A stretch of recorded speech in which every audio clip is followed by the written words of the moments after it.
마태복음 8장 14절부터 22절 말씀 함께 읽었습니다. 14절부터 15절까지는 베드로 장모의 열병을 치유하시는 장면이죠. 14절 보시면 예수께서 베드로의 집에 들어가사 그의 장모가 열병으로 앓아누운 것을 보시고 이렇게 말씀합니다. 자, 다른 평행 본문과는 다르게 오늘 마태복음에는요, 베드로의 장모를 누가 고쳐달라고 부탁을 하는 장면이 나오지 않습니다. 예수님께서 베드로의 집에 들어가셨다. 그리고 그의 장모가 열병으로 앓아누운 것을 보셨다. 그렇게 말씀하시죠. 예수님께서 직접 들어가시고 보시고 예수님의 주도적인 방문, 예수님의 주도적인 신방이 이루어지고 있는 것을 볼 수가 있습니다. 누군가의 요청 없이 예수님께서 스스로 한 여인이 고통당하여 죽어가는 그 현장 속으로 들어가십니다. 그 누구도 이 여인이 아프다는 말을 하지 않았지만 예수님은 그녀의 아픔을 알고 계셨고 또 그녀의 신음소리를 듣고 계셨다라고 하는 것을 마태는 강조하고 있는 것이죠. 그래서 예수님께서 모든 사람의 아픔과 눈물과 상처를 알고 계신다라고 하는 거죠. 그래서 15절에 그의 손을 만지시니 열병이 떠나가고 여인이 일어나서 예수께 수종들더라 그렇게 말씀합니다. 자, 그의 손을 만지셨어요. 아무리 아프다고 해도요, 유대 남자가 여인의 손을 잡는 것은 일반적인 것이 아니죠. 그리고 열병 자체도 또 손을 대서는 안 되는 그런 부정한 것으로 여겨지는 것입니다. 그러나 예수님은 여인의 손을 잡아 주셨습니다. 그때에 열병이 떠나가고 여인이 일어나서 예수께 수종들더라 그렇게 말씀하죠. 여인이 일어났다, 회복되었다, 부활했다 그런 뜻이죠. 그리고 회복된 그 여인은 예수께 수종됩니다. 누가복음에서와 다르게 누가복음에서는 예수와 제자들 그들을 수종들었다 이렇게 하지만 마태복음에서는 예수님만 수종되는 거예요. 다른 인물들은 생략되고 있습니다. 그러니까 이 관계는 예수님과 이 여인 사이에 그 누구도 존재하지 않고 있습니다. 이게 무슨 말이냐면 예수님과 베드로 장모의 1대1의 만남으로 마태는 조명하고 있어요. 인격적이고 개인적인 만남입니다. 그리고 그녀는 예수님께 수종되는 예수님의 제자가 된다라고 하는 그 말씀을 하고 있는 것이죠. 많은 사람 중에 한 명이 되면 안 됩니다. 예수님을 만난 그 사람이 되어야 됩니다. 그래서 내가 그 사람을 만나야 돼. 내가 주님을 만나야 돼. 무리가 되면 안 됩니다. 예수님의 제자가 되어야 됩니다. 그래서 예수님께서 이 베드로 장모와 이런 1대1의 인격적인 그 만남을 통해서 이 베드로 장모는 회복되고 예수님의 제자로 육체적인 회복뿐만 아니라 영적인 회복도 일어난다라고 하는 것을 말씀을 통해 볼 수가 있습니다. 그리고 나서 16절 보니까 저물매 사람들이 귀신 들린 자를 많이 데리고 예수께 오거늘 예수께서 말씀으로 귀신들을 쫓아내시고 병든 자들을 다 고치시니라고 말씀합니다. 저물매라고 하는 것은 그날 이제 해가 졌다 시간적인 그것을 말하고 그리고 연속해서 일어나는 사건이다라고 하는 것을 말하는 거예요. 날이 이미 저물고요. 많은 사람들이 예수님께 또 찾아왔고 사람들이 귀신 들린 자를 데리고 왔습니다. 그런데 예수님께서는 이 모든 사람들을 귀신들을 쫓아내시고 병든 자들을 다 고쳐주셨다 그렇게 말씀하고 있죠. 한 사람도 물리치지 않고 모든 연약한 자들을 다 온전하게 회복시켜 주셨습니다. 자, 예수님께서는요 그날 하루 동안 많은 사역을 하셨습니다. 산에서 설교를 하셨고요. 그리고 산에서 내려오셔서 또 치유 사역을 하셨습니다. 사실 설교하는 것만으로도 얼마나 힘든 사역입니까? 그런데 설교하시고 난 이후에 신방과 치유 사역을 함께 또 하고 계십니다. 날이 저물도록 하셨어요. 예수님이 체력이 강철이라서 그러신 것일까요? 예수님이 체력이 워낙 좋으니까 피곤한 줄 모르고 그냥 그렇게 사역하신 걸까요? 그렇지 않다고 봅니다. 예수님도 연약한 육체를 가진 사람이었어요. 그러나 예수님께서 이렇게 하루 온종일 해가 지도록 사역하신 이유는 그들을 사랑하셨기 때문입니다. 그래서 육체적 한계를 넘어서시는 것이죠. 사랑하기 때문에 가능한 것입니다. 사랑하면 힘들 줄 모르고 사랑하면 아픈지 모르는 거예요.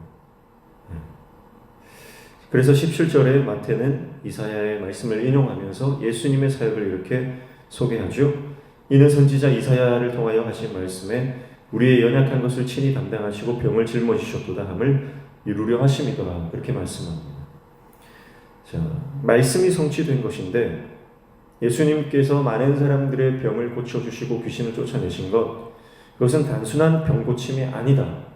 그것은 예수님이 그 모든 아픔을 다 짊어지신 사건이다라고 하는 거예요. 그러니까 많은 사람이 가지고 있었던 고통, 그 고통을 단순히 치유하신 게 아니고 그 고통을 예수님께서 하나하나 다 짊어지신 사건이다. 자식이 아프면 차라리 내가 아프고 싶은 것이 부모의 심정이죠. 그런 부모의 마음으로 예수님은 실제로 그들의 아픔을 대신 짊어지십니다. 그리고 십자가를 지시고 그 고난의 길을 가시는 거예요. 그게 예수님의 사랑입니다. 그게 예수님의 백성들을 향한 긍휼입니다. 예수님은 이 땅에 왕으로 오셨어요. 그러나 그냥 통치만 하는 왕이 아닙니다. 모든 백성들을 사랑하는 온전한 왕이십니다. 사랑의 왕, 자비의 왕이신 예수 그리스도를 보게 되는 것이죠. 그리고 18절 말씀을 보면 이제 예수님께서 그들을 떠나서 건너편으로 가자고 하십니다. 18절 예수께서 무리가 자기를 에워싸는 것을 보시고 건너편으로 가기를 명하시니라 그렇게 말씀하죠.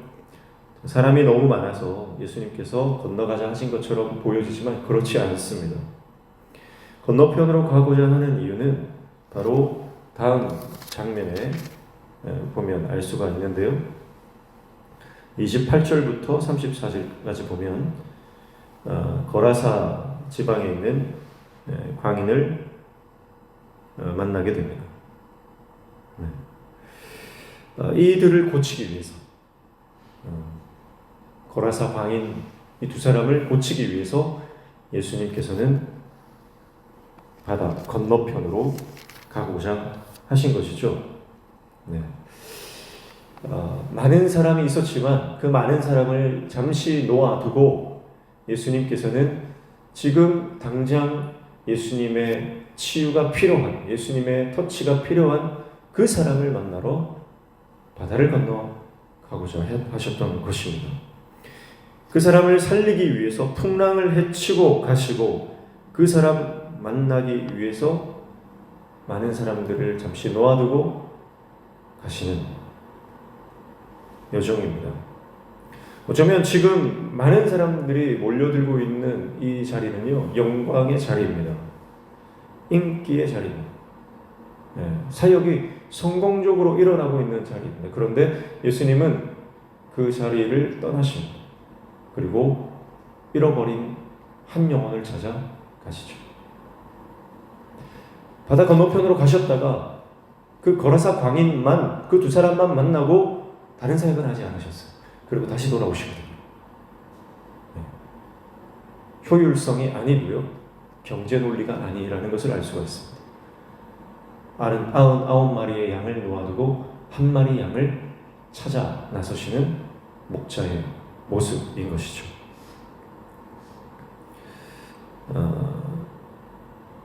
그래서 19절 20절 보면 이렇게 말씀하죠. 한 서기관이 나와 예수께 아뢰되 선생님이여 어디로 가시든지 저는 따르리이다. 20절에 예수께서 이르시되 여우도 굴이 있고 공중에서도 거처가 있으되 인자는 머리 둘 곳이 없다 하시니라 그렇게 말씀하고 있죠. 자, 한 서기관이 예수님께 선생님이여 어디로 가시든지 저는 따르리이다 그렇게 말합니다. 예수님께서 건너가자 하셨을 때 한 서기관이 갑자기 이런 말을 하는 것은 아마도 정황상 예수님께서 지금 이 물을 건너가자 하시는 이 장면에서 제자들의 어떤 그 머뭇거림이 있었던 것 같습니다. 그러니까 이 서기관은 나는 따르겠습니다 그렇게 말을 하고 있는 것으로 볼 수가 있죠. 그도 그럴 것이 늦은 밤에 바다를 건너가는 것은 아무리 어부들이라 하더라도 그것은 위험한 일이었습니다. 밤에는 배를 몰고 나가는 것이 여의치가 않은 일입니다. 그리고 지금 일종의 어떤 부흥이 일어나고 있는 자리에서 굳이 떠나야 할 이유가 무엇입니까? 제자들은 예수님의 그 말씀이 잘 이해가 되지 않았던 것 같습니다. 그래서 머뭇거리고 있었다는 것을 유추해 볼 수가 있죠. 그래서 그 자리를 쉽게 떠나지 못했던 것 같습니다.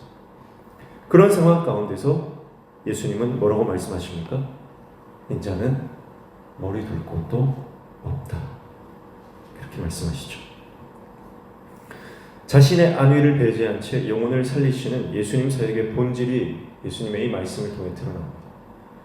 예수님은 이 땅에 오셔서 자기를 위해서 단 한순간도 살지 않으셨습니다. 예수님은 오직 죽어가는 영혼들에게만 그 마음이 가 있었습니다. 그래서 자기는 정말 한 뼘 땅도 가지지 못하셨고 예수님은 그 어떤 세상의 것도 자기를 위해서 가져본 적이 없으신 분인 것이죠. 21절 말씀에 보면 제자 중에 또 한 사람이 이르되 주여 내가 먼저 가서 내 아버지를 장사하게 허락하옵소서 그렇게 말합니다. 또 제자 중에 한 사람은요 아버지의 장례가 났다는 소식을 듣고요 장례만 급히 치르고 예수님을 따르겠습니다 라고 그렇게 예수님께 요청을 합니다. 그러나 예수님의 대답은 굉장히 뜻밖이죠. 뭐라고 말씀하십니까? 22절 예수께서 이르시되 죽은 자들이 그들의 죽은 자들을 장사하게 하고 너는 나를 따르라 그렇게 말씀하고 있습니다. 자, 죽은 자들을 장사하게 해라. 이게 무슨 말일까요? 아마도 죽은 자들, 첫 번째 죽은 자들은 아마 이 땅에 속한 자들, 영적으로 죽은 자들을 말씀하는 것 같습니다. 그래서 이미 죽은 자들, 그들은 이 땅을 위해서 사는 사람들, 그 사람에게 맡기고 지금 너의 할 일은 지금 당장 나를 따르는 일이다. 그렇게 말씀하시는 거죠. 인정머리 없는 매몰찬 그런 예수님의 말씀처럼 여겨집니다. 그러나 이 말씀은 바로 우리가 지금까지 살아왔던 삶의 방식과 삶의 목표와 또 맺어왔던 모든 관계들까지 우리가 생각하는 우선순위가 있는데 그 우선순위를 재조정하라는 말씀으로 받아야 할 것입니다. 예수님께서는 이미 갈릴리 어부들을 제자로 부르실 때에 그들은 그들의 생업을 다 내려놓고 예수님을 따랐죠. 그리고 예수님 말씀하십니다.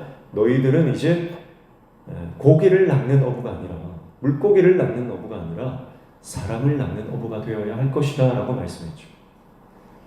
그들의 삶의 목적이 바뀌는 겁니다. 그들의 삶의 가치관이 완전히 뒤집어지는 장면이에요. 그래서 이 장례식을 치러야 하는 이 제자에게도 동일한 말씀을 하시는 것이죠. 우선순위를 재조정해라. 예수님의 제자가 된다는 것은 사회적 통념과 개인의 경험적 인식을 빠져나와야만 가능하다라고 하는 말씀이에요. 이 말씀 때문에 그리스도인들은 장례식에 가면 안 된다 극단적으로 생각하시는 분들도 간혹 있다고 합니다. 그런 말씀이 아니죠. 여기서 참된 제자도에 대해서 말씀하시는 거예요. 장례식을 참석하고 아니고 그게 문제가 아니라 예수님의 제자는 기존에 살아왔던 방식, 그 사고 방식을 완전히 뒤집어 엎어야만 예수님의 제자가 될 수 있다라고 하는 것입니다. 그래서 순종이라고 하는 것은 혁명적인 것입니다.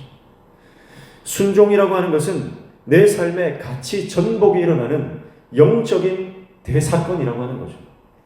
그래서 기존의 관념을 완전히 뒤집어 엎습니다. 당연하다라고 생각했던 것이 당연한 것이 아니게 되는 그런 가치의 대전환이 일어나는 것이 예수님의 제자의 모습이고요. 그래야만 예수님의 제자가 될 수 있다고 하는 거죠. 내가 세상적으로 중요하다고 생각했던 것 여전히 중요하다고 생각하고 예수님을 따라갈 수 없다는 거죠. 내 삶의 모든 중요한 것들이라고 여겨졌던 것, 그것을 내려놓고 오직 예수님이 우리 인생의 1순위, 영순위가 될 때 우리는 예수님을 따라갈 수 있다라고 하는 말씀입니다.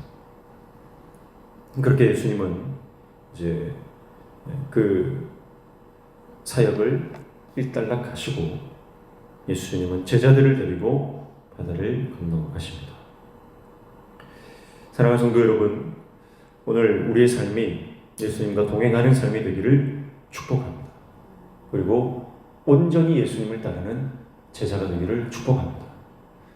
그리고 많은 사람들 중에 한 명, 무리가 되지 마시고 예수님과 인격적으로 1대1로 긴밀하게 친밀하게 만나는 그런 관계가 회복되시기를 축복합니다. 그리고 예수님께서 한 여인의 그 아픔을 아시고 그 삶의 현장 속으로 주도적으로 들어가셨던 것처럼 오늘 우리도 아파하는 한 영혼, 그 영혼을 등 떠밀려서 만나거나 억지로 그렇게 신방하는 것이 아니라 정말 사랑의 마음으로 그들을 찾아가고 신방하고 위로할 수 있는 예수님처럼 살아가는 오늘 하루 되시기를 주님의 이름으로 축복합니다. 기도하겠습니다. 예수님처럼 사랑하기 원합니다. 예수님처럼 그렇게 사람들을 끌어안기를 소원합니다.